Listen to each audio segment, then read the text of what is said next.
Update 2. My stepdad turned my family against me.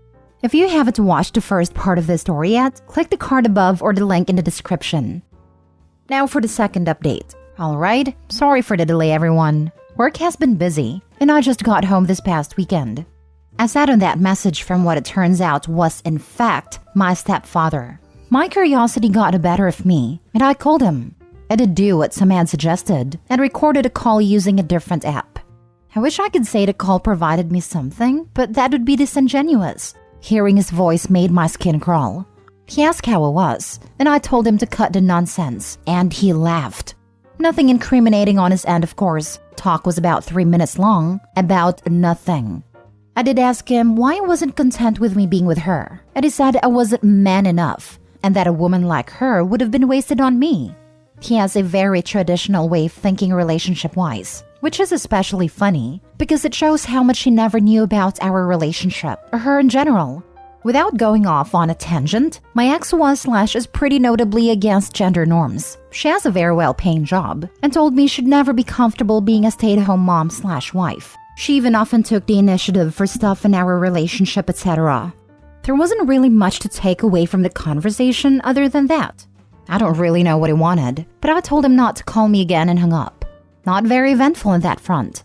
I flew back home prior to the weekend last week and went to my uncle's birthday party. Had a good time, and the family was very welcoming and apologetic for not being more supportive after everything.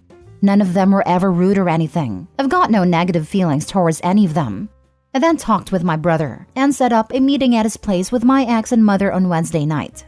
On Wednesday, I went over there and got what I expected. Lots of tears, lots of apologies. I admittedly had a tough time keeping it together. I talked with both of them and my brother all independently. Mom has already filed for divorce, which is good, and I appreciate her doing so.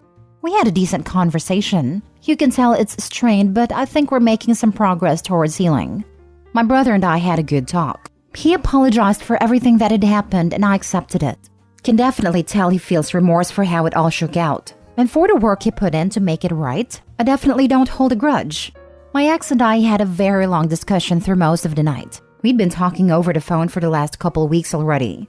A lot of it was just catching up. We're obviously two very different people now after nearly a year and a half apart. We had some more serious discussions later on about everything. About how screwed up it all was and how broken I was by it all. She told me she'd already seen a therapist and asked if I would be willing to come with her to her appointment Thursday. She's gone above and beyond for everything I could have asked of her the last few weeks, and I'm really truly appreciative of it. I went with her to her therapy appointment, which I feel was very productive for everyone. Her therapist seemed to be very appreciative of me being there as well. So we stayed talking for a while after, and I decided to ask if she wanted to go out Saturday night. So that's the plan right now. I don't know exactly what's going to happen, but I wanted to show her that I appreciate the effort she's putting in to try and mend what's been broken. And selfishly, I'd like to see her in a setting that isn't like the ones we've been in. That's the update for now. Things are looking up. Haven't seen any of my stepdad or his family since getting home. Appreciate all the support from everyone. We'll update with anything new. Now for the comments. I really want to believe that she changed. It isn't that gullible anymore and won't fall again for such BS if anyone would ever try again. Because it seems that you really want to get back in a relationship with her. If you think that getting back together is the best thing to do, then it's your choice. Up to you. Hopefully things will be okay from now on.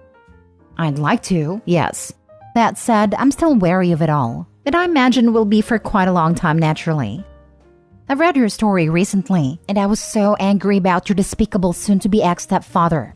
I know it's probably going to take some time to mend what can be mended, and some things will probably hurt for some time, but I'm glad for you and how things are getting better.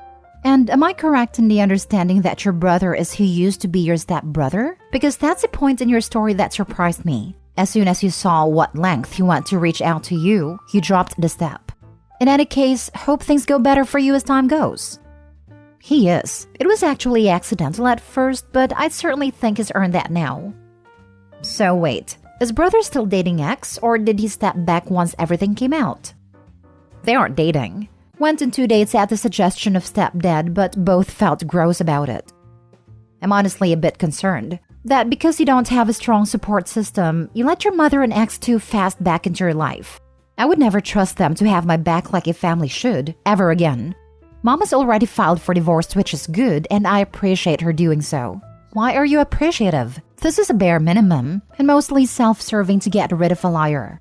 If she didn't do this, she would be a monster. But if she does it, she stays a terrible mother and person.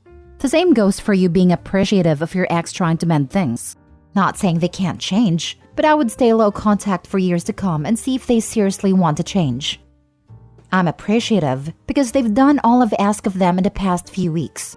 I'm communicating and trying to mend some things, but I'm still living across the country. It's more just a timing thing than anything else that I'm home this quick. At the end of the day, I'm not going to be with them because I'll be living so far away. They're gonna have to make that effort, and assuming they do so, I'll give them the time to try to fix things. Next story. Update. A woman I'm dating posted my picture to an online cheaters page. I, 36 male, met Danielle, 33 female, on a dating app and we immediately hit it off. Conversation was super easy for us, so we swapped numbers and spent the next 2 weeks texting and talking on the phone.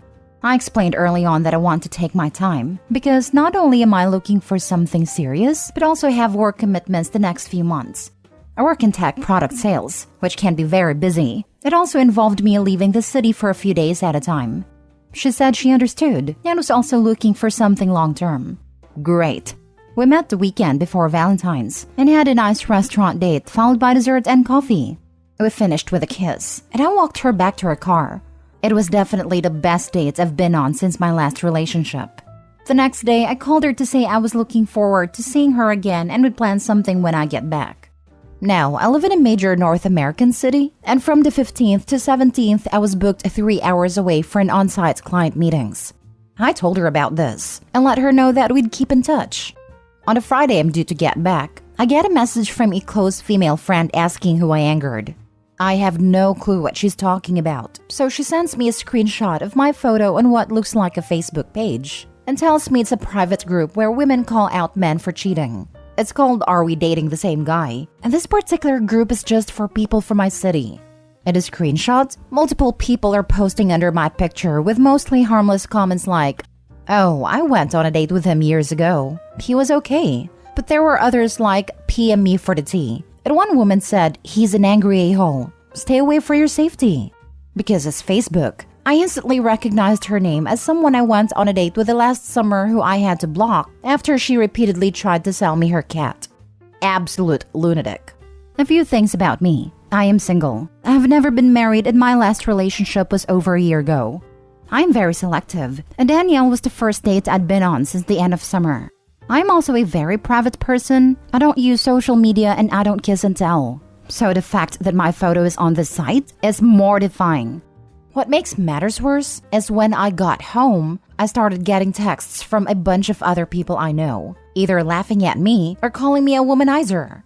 As of now, I'm aware that several female friends have seen it. One coworker, my sister, and a woman I know who lives in the same building as me that excitedly grabbed me when I was leaving this morning to tell me, "I saw you in that Facebook group." Apparently, it's a lot more popular than I realized. There's only one person who would have the motivation to do this, so I called Danielle on the weekend and asked her. Initially, she denied it, but after some prodding, that flipped to apparently her friend posting it. Why? Because a few of them had gotten tipsy together on Valentine's as they are all single. My name came up after her friends asked why she wasn't with me that night after the great date she told them about. Apparently, me not being around as I was leaving early the next morning for work was suspicious, as was the fact we'd been talking for multiple weeks but she'd never seen my place. She gave them a picture I used on the dating app, and one of them posted it. She told me she was sorry, but that seemed too good to be true. Her last relationship ended due to cheating, and she wanted to make sure I wasn't married or in a relationship. I told her I needed some time to think, and would be in touch. That was Saturday. We've been silent until today when I woke up to dozens of messages from her saying things along the lines of, "I'm so sorry," / "I'm so angry with myself for this."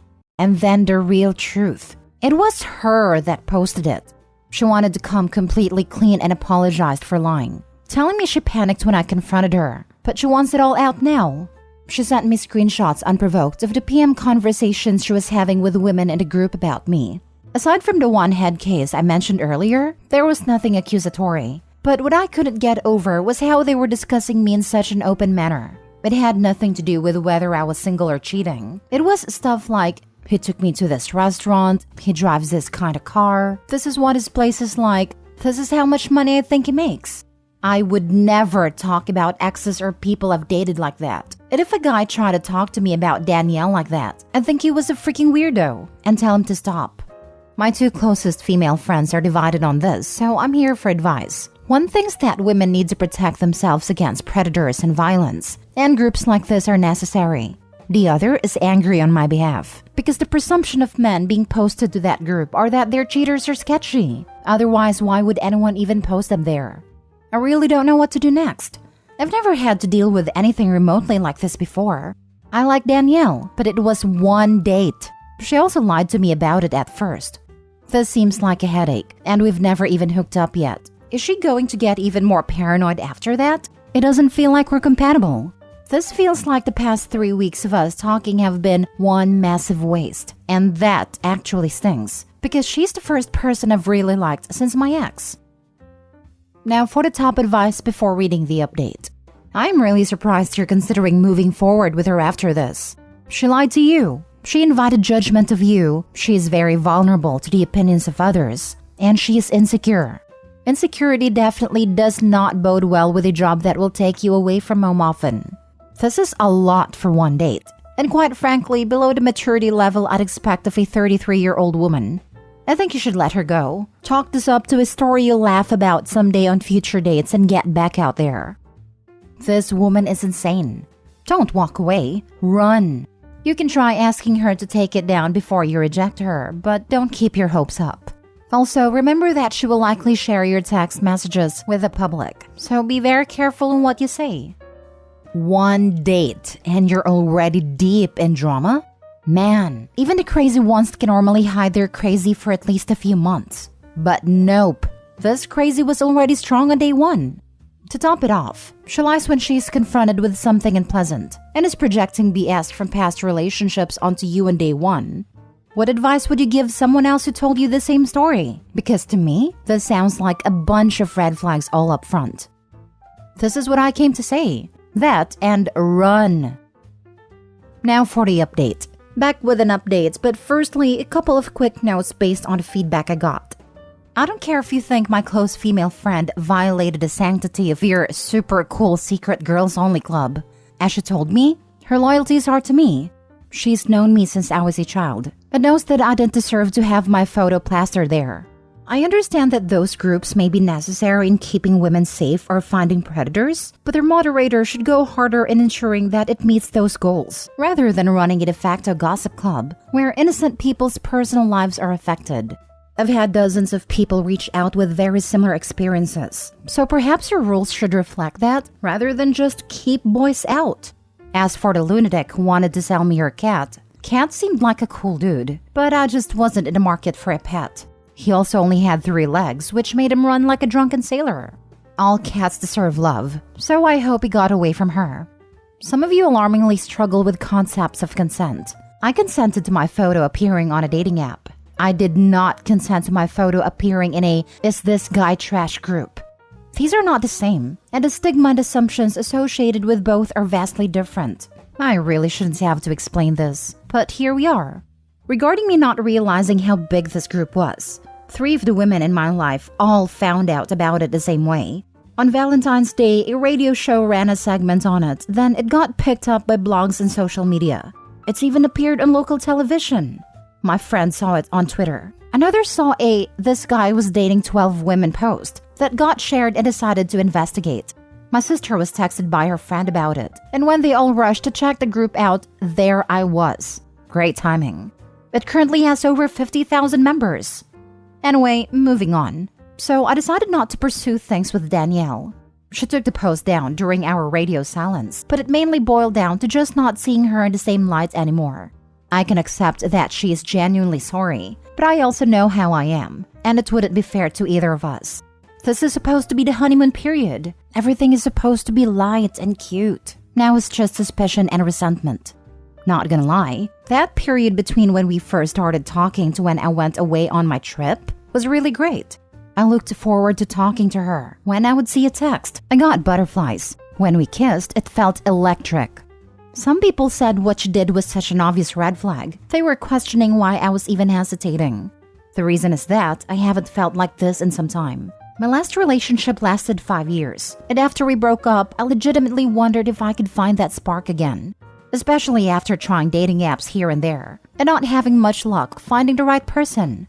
I do want to feel that spark again and find my person, but holding on to something that already has these problems before it even starts is the wrong move. Instead, I'm simply happy I got to experience it. Now I know it's out there and possible again, just not with Danielle.